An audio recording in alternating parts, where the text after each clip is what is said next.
Are the ideals of socialism growing increasingly popular in the United States?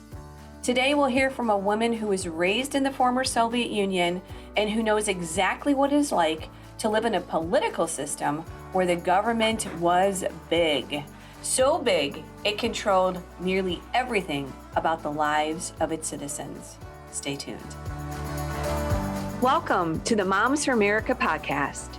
Each week, we introduce you to special guests who share their personal stories and advice on how to build a strong foundation of faith, family, and freedom in their home, community, and country. Hi, moms. I'm Debbie Carlitis, your host, and this is the Moms for America podcast, a show inspiring, encouraging, and educating moms in their journey through motherhood. We want to go ahead and invite you to like and subscribe to our podcast. We also ask, of course, every week that you would go ahead and share our podcast with your mom friends. Also, if you have an idea, a topic, a guest, any feedback, I would love to hear from you. You can go ahead and email me, Debbie, at podcast@momsforamerica.net. Again, that's podcast@momsforamerica.net. All right, I do want to invite all of you mamas listening to join our movement here at Moms for America. It's moms like us, me and you, uniting all across the country to fight for our faith, our family, our freedom, and the Constitution. So please check us out, Moms for America, at momsforamerica.us. That's our website. All righty, so today I want to go ahead and start with a beautiful quote from Ronald Reagan.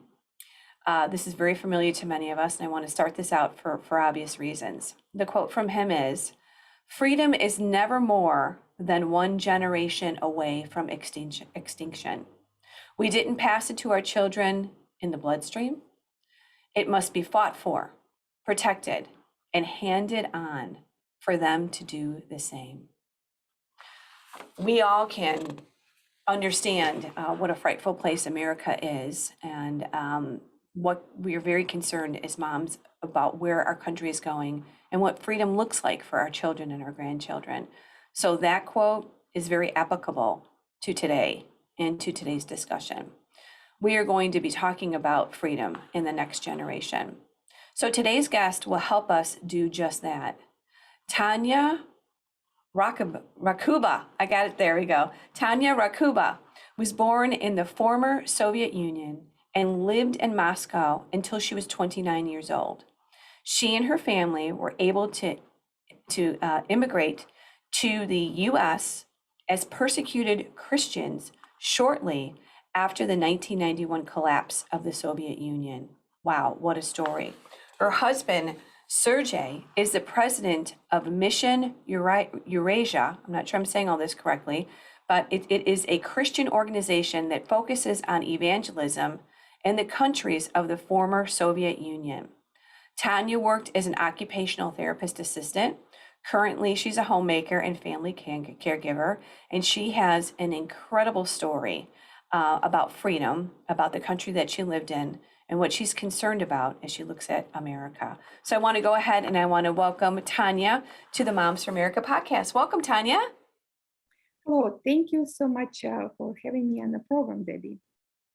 Well, Tanya, I saw a post that you shared on Facebook, and it resonated with me as it was resonating with a lot of moms on Facebook. And I said, could you come and share your story? Because it's very powerful when people speak from experience. It's very moving, it's very powerful, it's very educational, and it's very eye-opening. So your story today on freedom, communism, socialism is going to be very important because we're looking at this. This is staring right at us, straight in the face here in America. But before we get to that, would you just tell us a little bit about your family? I know that you're a mom. Tell us about your clan over there. Okay. Well, my name is Tanya. I'm a wife of Sergey Rakhuba. We have 3 children. 2 of them were born in the Soviet Union in the late 80s, and one was born here in the United States after we immigrated. She is our baby. She's only 13, actually. She is going to be in 8th grade this coming school year.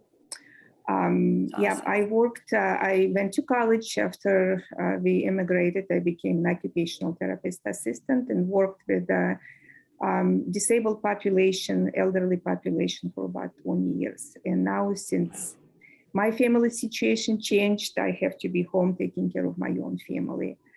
All right.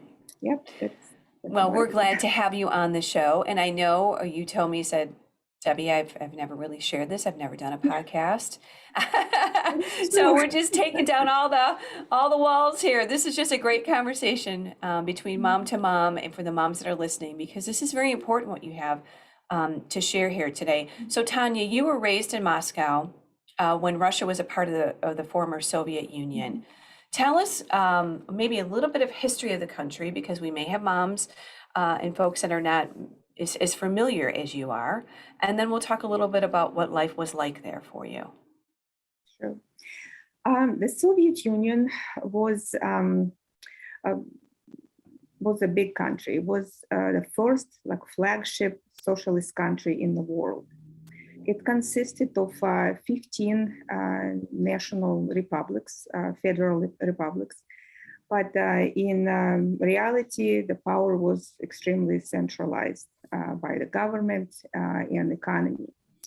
The history of the Soviet Union started probably, I would say, in November of 1917, when a group of violent socialist young group of people overthrew the Russian monarchy and took power in their hands, promising their followers to be providers of everything, especially they promised freedom, equality, and brotherhood.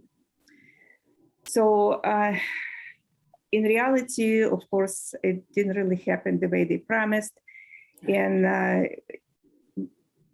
while trying to establish their power, they killed millions and millions of their own people, of their own country. So I was born already when the power of the Soviets was established domestically and internationally. The world was in the middle of Cold War and possibly looking in the face of nuclear disaster, because it was a Cuban Missile Crisis. And that's when I was born in Moscow. Wow. Thank you for a little bit of that history and catching us up on that, because now you were raised in Moscow, obviously, for until what? How old were you when you left? I was 29. 29. Okay. That's what I thought. I didn't want to missay that. So what was life like in Moscow for the 29 years that you lived there? What did you see? Well, I lived with my parents and my brother, my grandma, in a two-bedroom apartment that the government gave us.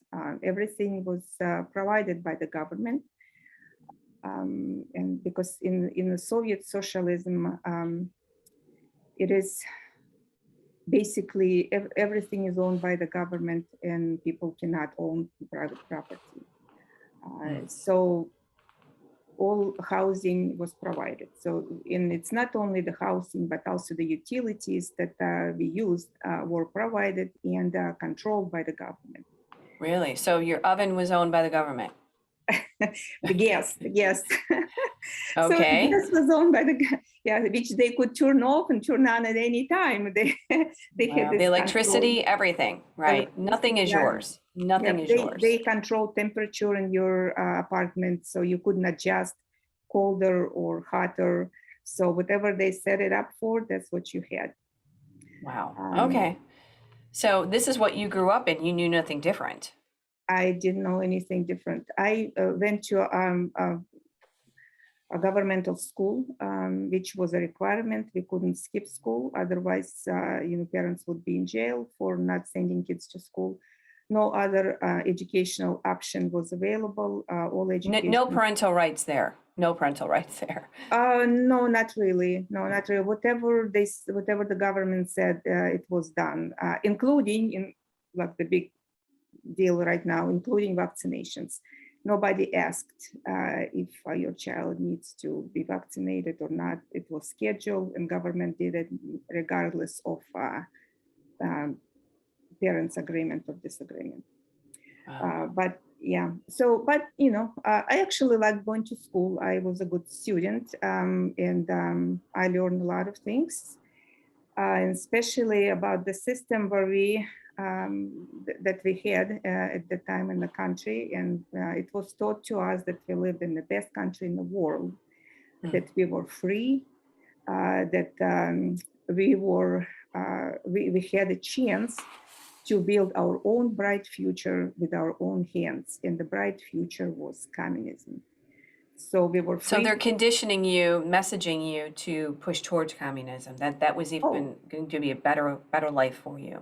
Oh, yeah, definitely. That was the goal, because they followed their Marxist theory of historical development, and communism was the goal for worldwide communism was the goal for all societies altogether. I want to just, even just you saying that historical development, very interesting choice of words. So they were conditioning, developing. Explain that a little bit further. What was the messaging like in the country? And what did you, I guess you just had to adapt the philosophy, correct? Yeah, there was no other option. We were to, just kind of regurgitate whatever we learned to our teachers to get good grades, or to get grades at all. But historical development in the Marxist theory was a universal law that they said there was a universal law by which history developed. And it started from the primitive groups of people, then they moved to slave group of people, then feudal group of people, then capitalist group of people, then socialist, and then the crown of development would be communist group of people that would be perfect society. But in order to move from one group or from one stage to another stage, there was a key factor. It was class struggle. So there was always a revolution in the Marxist view of the world. So just to go from one stage to another, there was supposed to be a violent revolution to move the society to perfection. That was something that I remember it in my 5th grade history. I remember it like I took it yesterday with the teacher drawing the diagram on the blackboard, how it all worked. Wow. So this revolution, this path that they had you on, what did you see? What were you a part of? Well, when I was already like teenage years and started understanding a lot of things, I didn't see a lot of violence on the streets anymore, because it was already past that stage, and the Soviets solidified their power by killing the previous generations, which included my parents and my grandparents. So many of their contemporaries were put to prison or actually killed. But when I was growing up, it was not that bad anymore, because people already were obedient to whatever the government said, because nobody wanted to be killed anymore. But reading a history which was presented to us as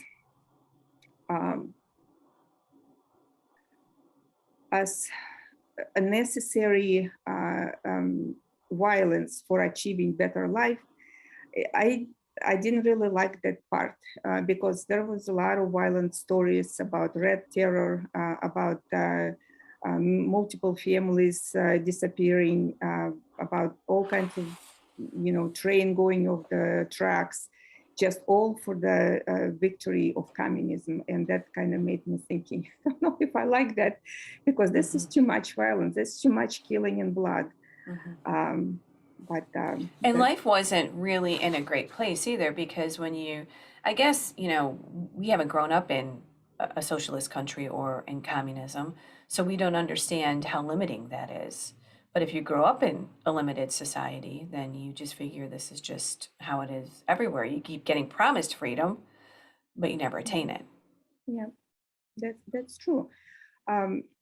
the society where I grew up was limiting. I didn't realize it at that time, of course, because I had nothing to compare it with. Right. But a lot of things were limited to what the government provided for us or did or said. For example, they controlled the means of distribution of goods. So whatever they made under government factories, we were to eat, but or dress or use for our, I don't know, just everyday life. There were not too many choices of food or clothing, but this is what it was. And we couldn't go in it. There was no private businesses who would make different clothes or produce different food. So that was limiting in this sense. And education too. Education was limited, even though it was free. They would say you can go on and get a free education. You will pay nothing for it.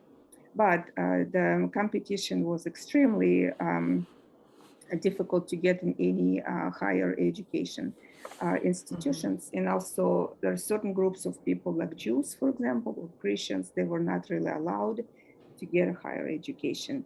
And we thought it was normal because we didn't know anything else. Right. Yeah. Right. So where did this kind of start changing for you? When did things start? I've even heard I had a gal that talked to us and grew up in China, and she said that they were taught that the government could hear discussions in their home. So, I mean, it is a different culture. It's a whole different. Um, it's so oppressive, because you just have you can't go to the right or to the left. You just have to stay in their lane.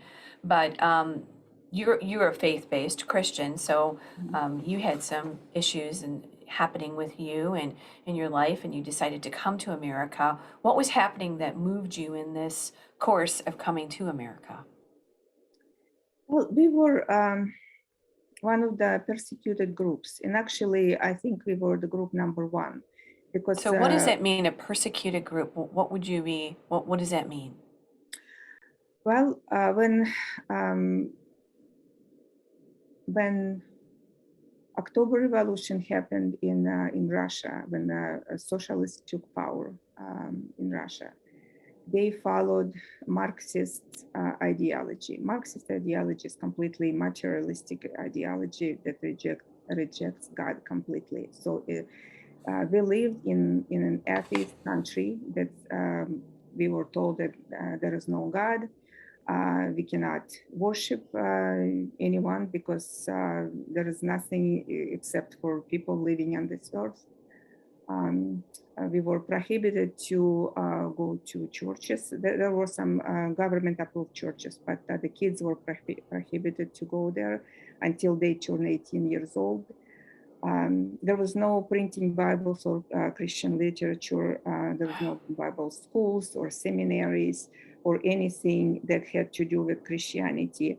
In earlier years of the Soviet Union, a lot of Christian leaders were killed or put to prison just to exterminate Christianity, period. And It's interesting that you use that word exterminate too. mhm. That Yeah, is yeah, an because it interesting was choice of actually, words because that is what they wanted to completely wipe it out.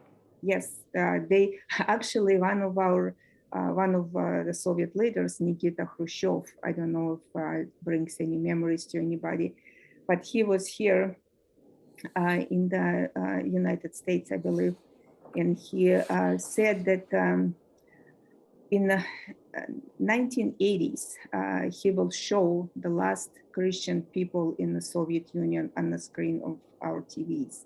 So he was to, I don't know, just get rid of Christianity altogether. And the last species he would show on TV for all people to see how horrible these Christians are.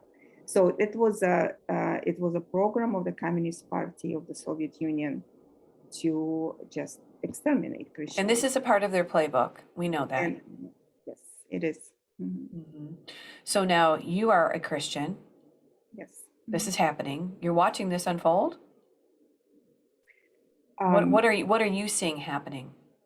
when And I like in my childhood, what I'm not sure I understand. how bad it got with the Christianity, the attack on Christianity, and then your move, and I guess just your whole journey now to America. You Oh, decided you were given some grace. You were able to come here as a persecuted class, correct? mhm. Yes. So it was not really um, easy to live a Christian life in the Soviet Union because Right. we definitely had to hide, and there were a lot of underground churches. So the government would not know anything about them.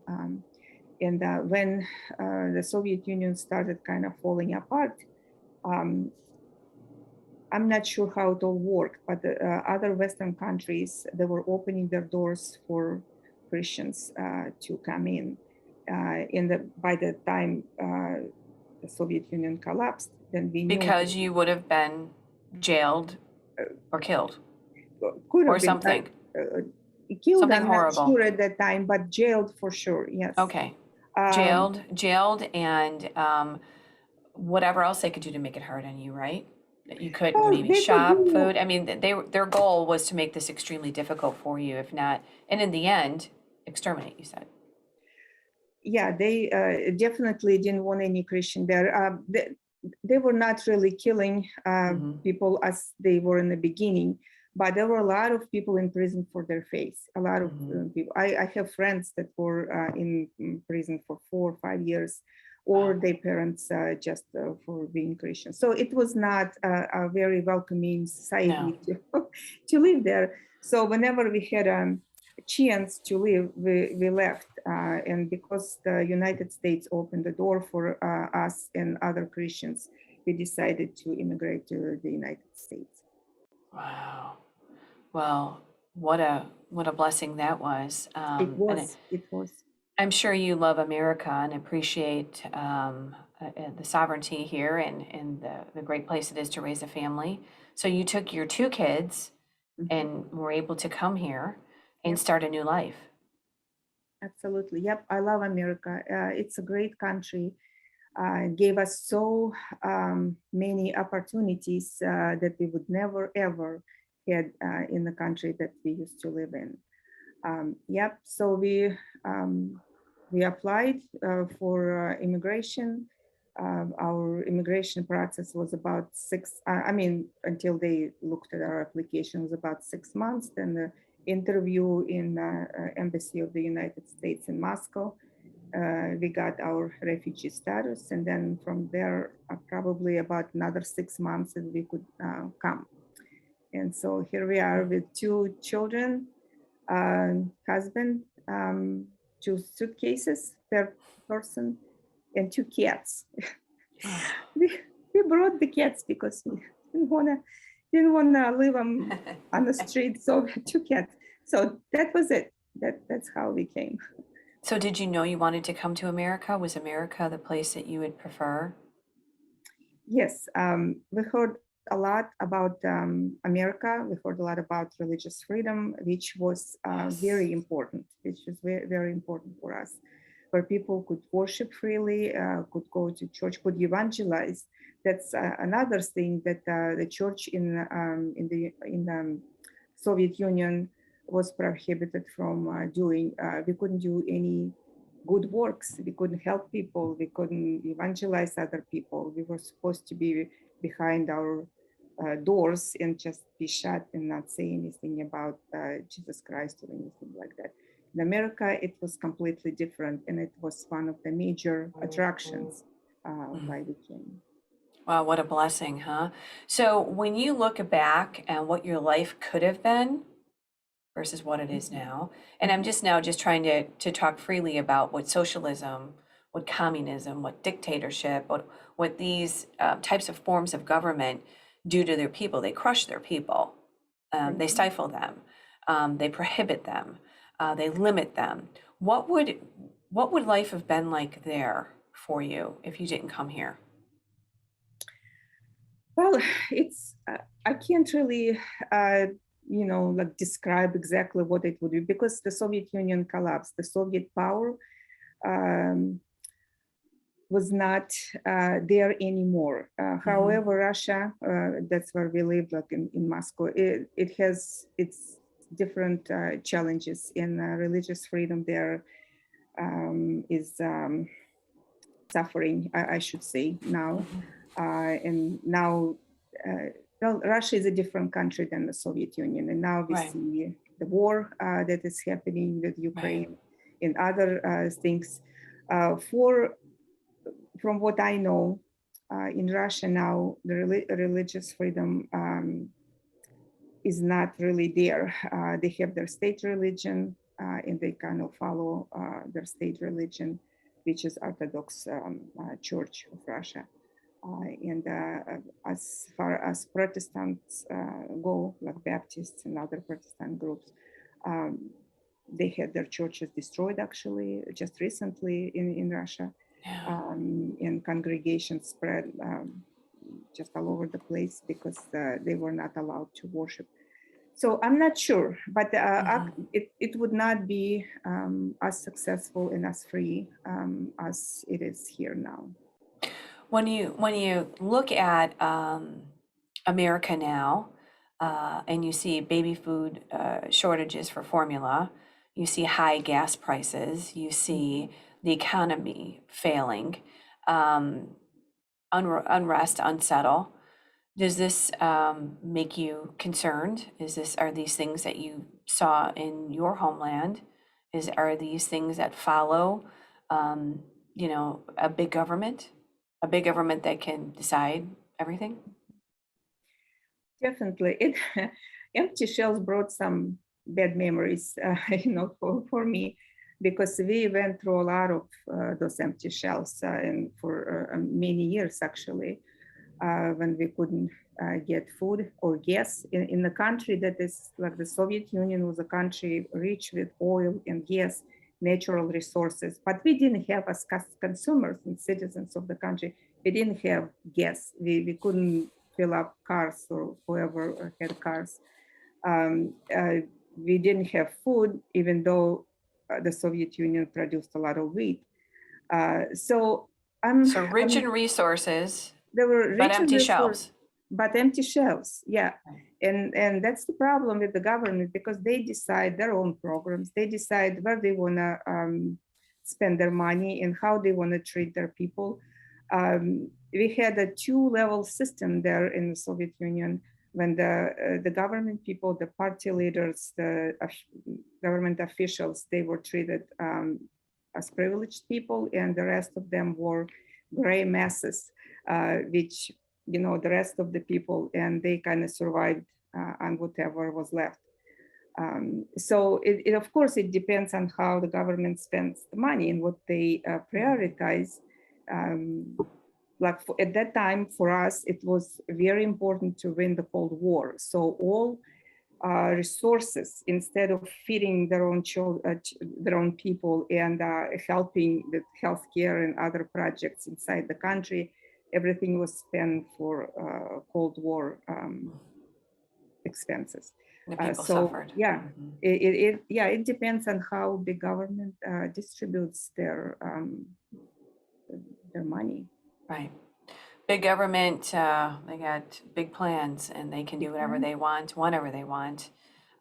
When you look at America right now, and some of the young people may be kind of embracing socialism, or thinking that communism maybe is got a silver lining to it, or you see where America is going with our freedoms, what do you say to these younger folks, or to the population that thinks that maybe socialism is okay, or maybe it's an alternative way for America to go? What do you say from your experience? Well, they don't know what they wish for. Because Exactly. of course a lot of young people, and I can understand that, a lot of young people would like to have things fair. So that's why they think about wealth distribution, and maybe, the free education or free healthcare, because of course, people need to have healthcare and education, it's understandable. However, the problem with it is that nothing is free, and free cheese is only in a mousetrap.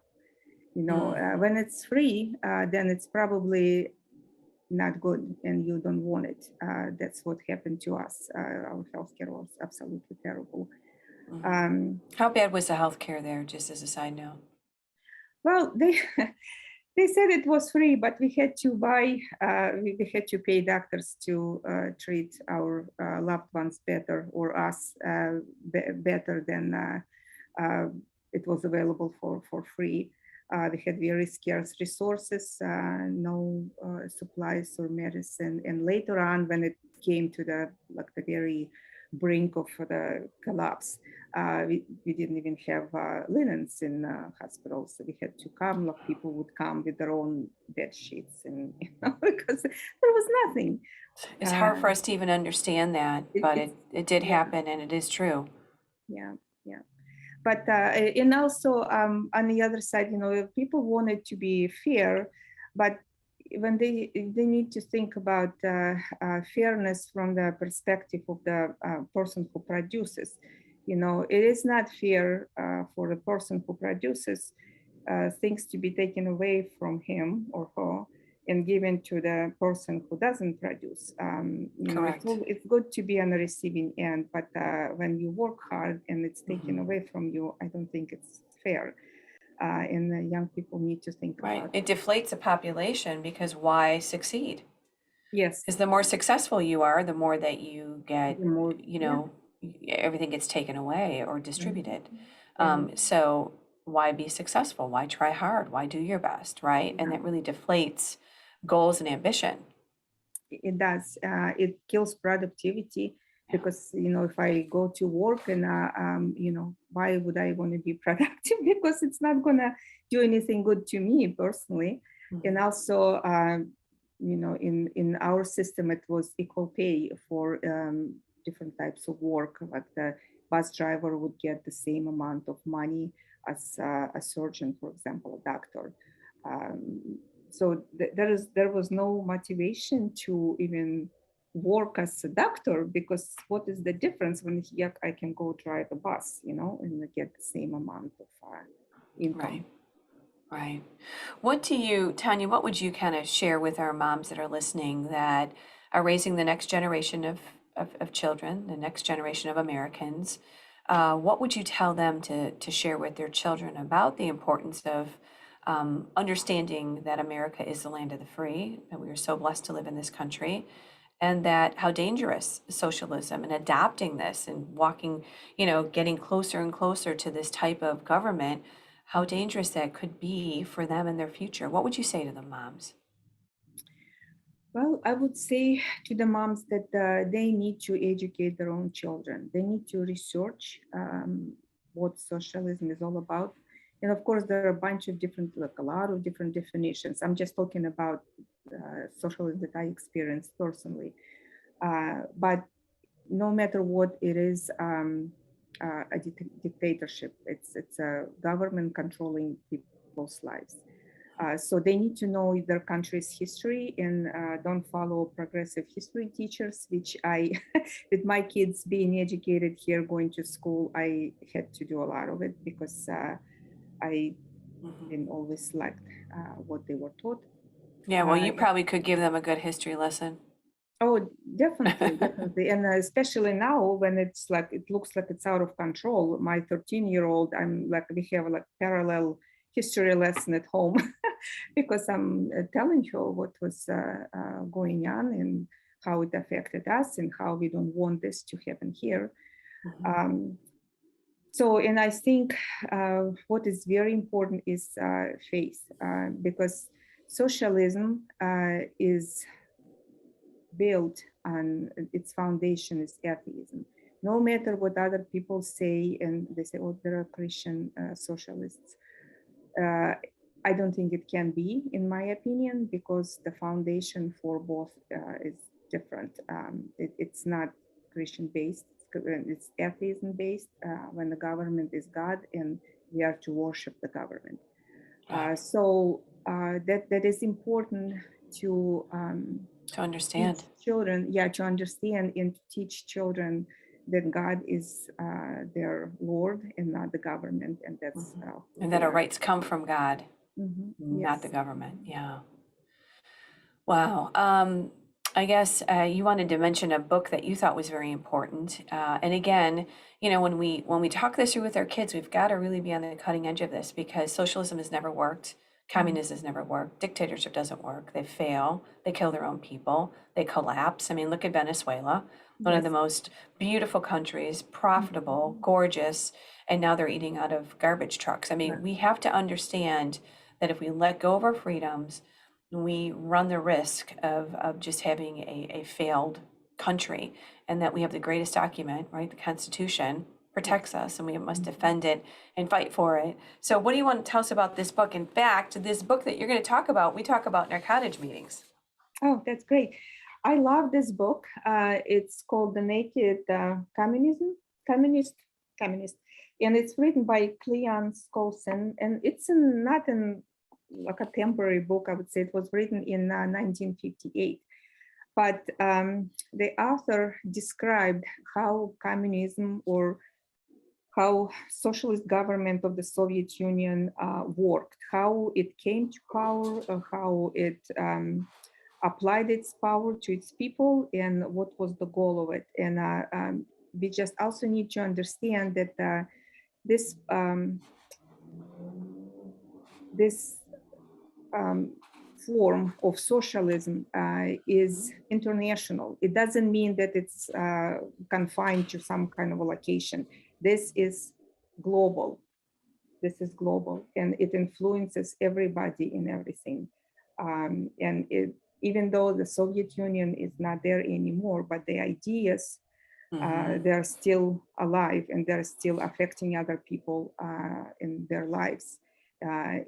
So we need to be really aware of it. Okay. Thank you, Tanya. What an amazing story. Thank you for sharing. I know this was out of your comfort zone, but we need to hear from moms like you much more often. So, because a lot of this is lost in today's society. We don't understand how good we have it. We don't understand really what we're looking at. And I'm sure when you're seeing empty shelves and you're seeing gas prices and you're talking about the government overstepping their boundaries, it does bring you back to a moment in time where you lived this. So thank you for sharing, and keep sharing your story. Keep sharing your voice, and God bless you and your family. Yep. Thank you so much for having me, Debbie. And I was happy to share what I know. Thank you. All right. Thanks, Tanya. For anyone else that's listening out here, go ahead and share this with your mom friends. We really want to we want to ask moms to start thinking about where we are and where we're going and what we need to be doing. And what we need to be doing is teaching our children about the blessings and freedoms of America.